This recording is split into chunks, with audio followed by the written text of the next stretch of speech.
Good afternoon. I'm Natalie Schrepen. I'm a former Fulbrighter myself. I organized a Fulbright event, Fulbright Liège Day, last May, but unfortunately this event was cancelled due to the COVID. So I was asked by Erika to organize a virtual event this time, with the mask and all, as you can see, due to conditions.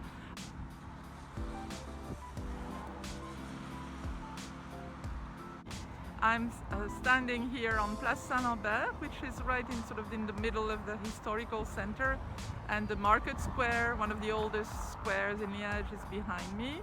I'll take you now to the Prince Bishop's Palace, which is right in front of me.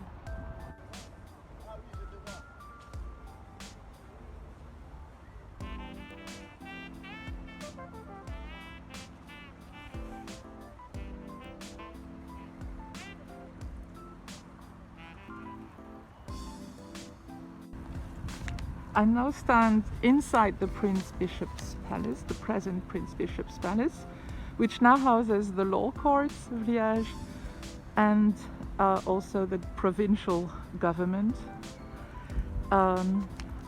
It dates back, this building dates back to Erard de la Marque, one of the Prince Bishops of Liège, who had it built in 1526. After 1734, after it was devastated by a fire, a new facade was built, which you saw a few minutes ago. And in 1852, the western wing was added. It was built in a neo-Gothic style in order to house the provincial government. The first courtyard in which I am now was built in a Gothic Renaissance style, very much influenced by the Italian Renaissance. There are 60 pillars, each of which bears different types of decorations, and they all support Gothic arches. I will show you some of the decorations which represent either imaginary human figures or grotesque masks, like this one. And are a nice testimony to the humanistic thinking trends of the Renaissance.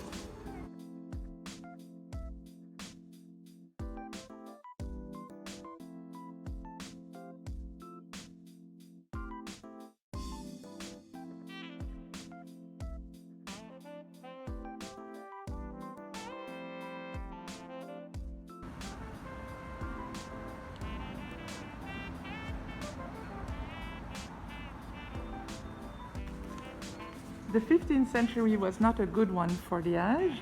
The extent of its territory and independence effectively threatened Burgundian policies of expansion.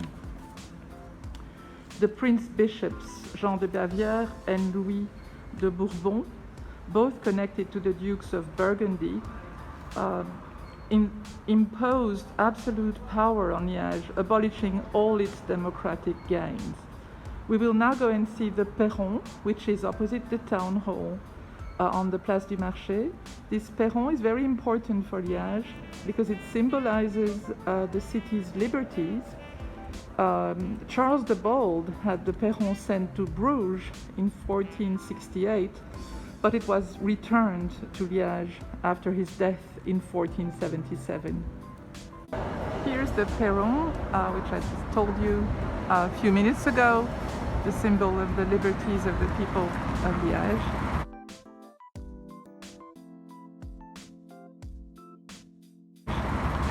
Opposite the town hall, which is called La Violette.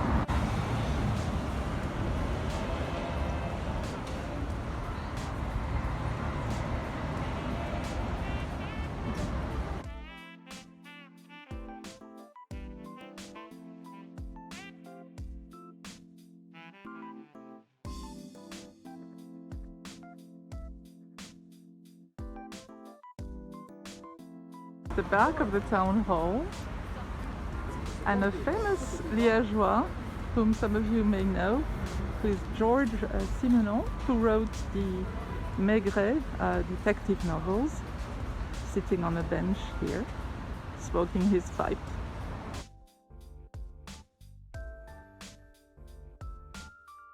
If you ever go to Liège, there is no more COVID, you should try a Peque at la Maison du Peque. The Peque is the local schnapps in Liège, produced in Liège. Famous market square, Place du Marché, with its 17th century houses, most of which have been turned into pubs and restaurants, which are now empty, of course, due to COVID again. Liège is called La Cité Ardente because it's supposed to be bustling with life and activity, with very passionate people and very warm, but you cannot see many of those today, unfortunately. This is called the Tradition Fountain on the Market Square, Place du Marché, and it represents typical aspects of the Liégeois folklore. These are marionettes representing probably the soldiers of Charlemagne, and on the right the hero, folklore sort of hero of Liège, the Chateau, which means François in Walloon, who is a very lively, very passionate, very warm, kind character who is always good, sort of tempered, always ready to have a drink with his friends.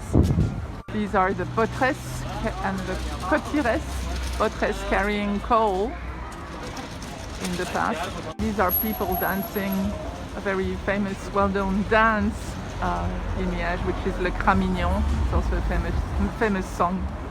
I'm now standing in front of one of the most well-known waffle places in Liège called Saperlipopette, which would be sort of the equivalent of, I don't know exactly, shoot or something like that.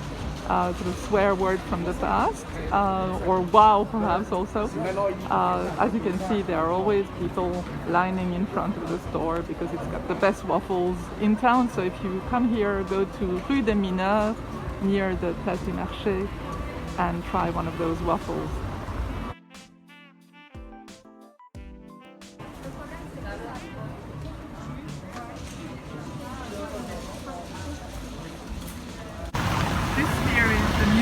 Alumni, where I was supposed to organize a Liège Day in May. Unfortunately, we won't be able to go inside. It used to be a convent that was turned into a museum.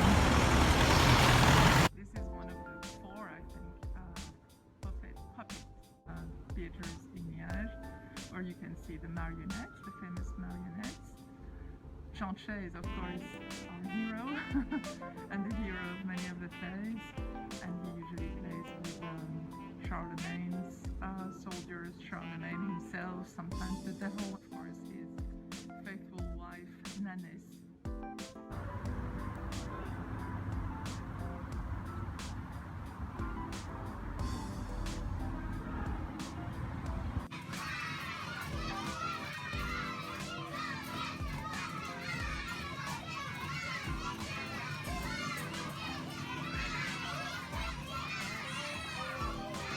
This is the Rue of Chateau.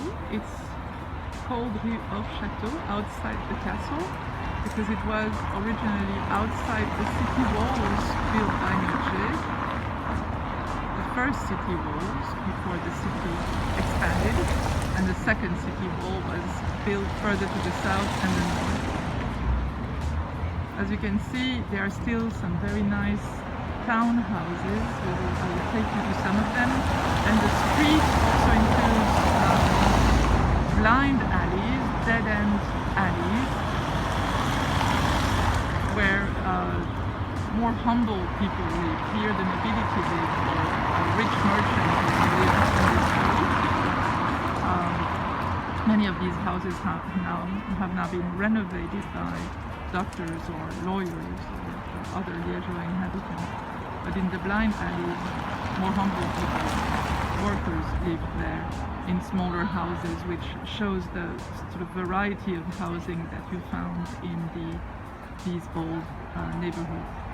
I'm now standing in front of the Montagne de Buren, Mountain of Buren, or the Buren Staircase. which is one of the steepest staircases in the world, at least according to the Huffington Post a few years ago. It's made of about, I think, 374 stairs, and it was built to link the barracks at the bottom of the slope with the Citadel of Liège, which is at the top. It was named after Vincent de Buren, who led a group of 600 Franchimontois from Franchimont near Spa in the Ardennes, on the road to Spa. They tried to defend Liège against an attack by Charles the Bold, but unfortunately they were all defeated and they all died, and so these stairs were built in 1881 to honor these 600 soldiers who died in the battle. This battle occurred in 1468, in the 15th century. Definitely not a good century for Liège. The garden of a house along the staircase to Buren. You wouldn't think you were in Liège. 2/3 of the way up.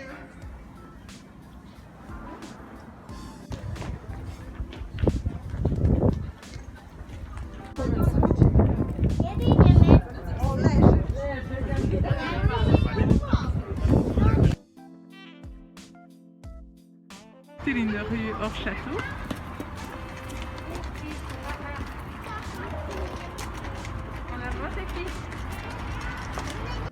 Hotel with the Virgin Mary. You see many of those in this old historical center, and also on the island of Outremeuse, which is across the Meuse.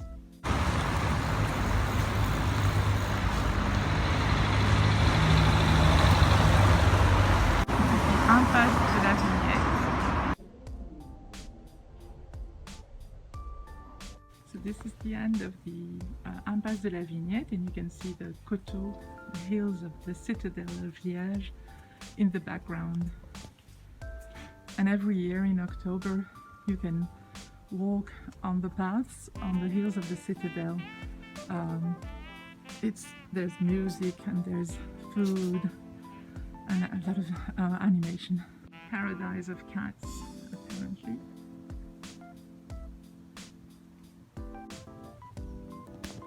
Hello. So you can see the Collegiate Church of Saint-Barthélemy. The outside of the building was built in the 11th and 12th century. It houses the baptismal font of Saint-Barthélemy, which is supposed to be one of the 7 wonders of Belgium. It's made of brass and it's a fine piece of Mosen art. It's also a fine piece of goldsmiths from the 12th century, early 12th century, a masterpiece. Unfortunately, the church is closed, so I won't be able to show it to you. But I can send some pictures to Erika.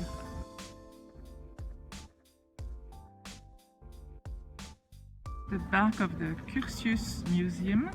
Curtius was a manufacturer of ammunitions. He manufactured ammunitions for the King of Spain in the 17th century, and he built himself this large estate between the Meuse and the Church of Saint-Barthélemy, with the fortune that he had made selling ammunitions. This is one of the few shops where you can buy typical souvenirs from Liège, including a Chanchet marionette and little signs or t-shirts bearing Walloon sayings or Walloon words.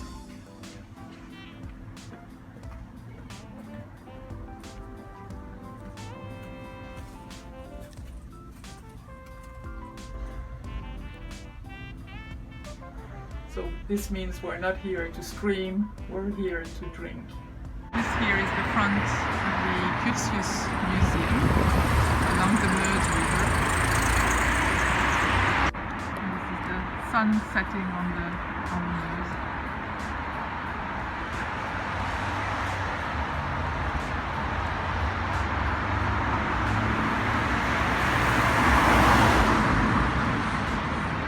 This here is one of the oldest houses in Liège, if not the oldest. It dates from the 16th century. Houses a museum, a gallery, and a restaurant. It's called La Maison Avare. It's a tourist office near the Butchery Street. This is where Butchery used to be in the past. Still in Butchery Street. This here is Rue Neuvis. It's the oldest pedestrian street in Liège. It attracted a lot of merchants, traders, because it was very well located between Place du Marché, Market Square, where I am now, and the Meuse River on the other side. It's a very nice street, and you can still see very old shop signs on some of the houses.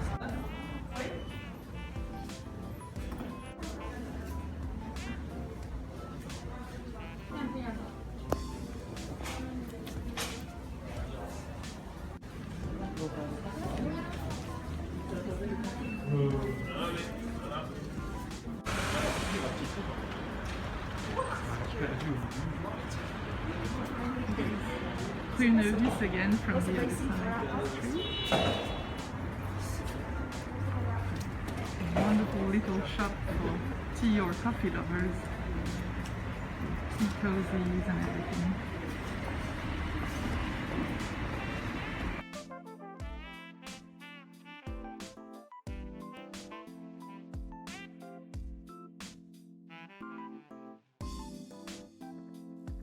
Hi, I'm Joan Gross, and I had a Scholars Award to conduct research in Liège in 2020. Unfortunately, my research was cut short by the coronavirus pandemic, but we decided to shelter in place in Liège, which we did until the beginning of June. I don't regret it. My husband and I had a great little apartment right downtown, close to wonderful boutique food shops, cheese, charcuterie, fish, pastries, chocolate, local vegetables, wine, and even tea. We never experienced shortages, even of toilet paper. I had done research on the Liège marionettes back in 1982 and came back to see how things had evolved. I was happy to discover that the puppet theaters were going strong. Local kids were taken regularly to the puppet theater, and there were several young puppeteers running a variety of theaters. The people at the Museum of Walloon Life were very accommodating, giving me access to research that they had done on the traditional puppet theater. Liège is a sizable city with a very rich history and an important university. It has a strong sense of regional identity as the capital of Wallonia, but it is a very inclusive city where people from all over the world have found a home. It is off the beaten path for tourists, but very well connected. You can be in Brussels in an hour, and trains leave every hour from the new world-class train station. Buses run frequently, and most of the downtown streets are pedestrian only, so it's a great city to walk in. When choosing somewhere in the Low Countries to research or teach, consider Liège. You won't be disappointed. While you're there, take in a puppet show and get acquainted with the local puppet character Chanchet. He's the only one who regularly talks back to Emperor Charlemagne, another better-known local puppet character. The actions of Chanchet speak to the value that Liège people put on equality.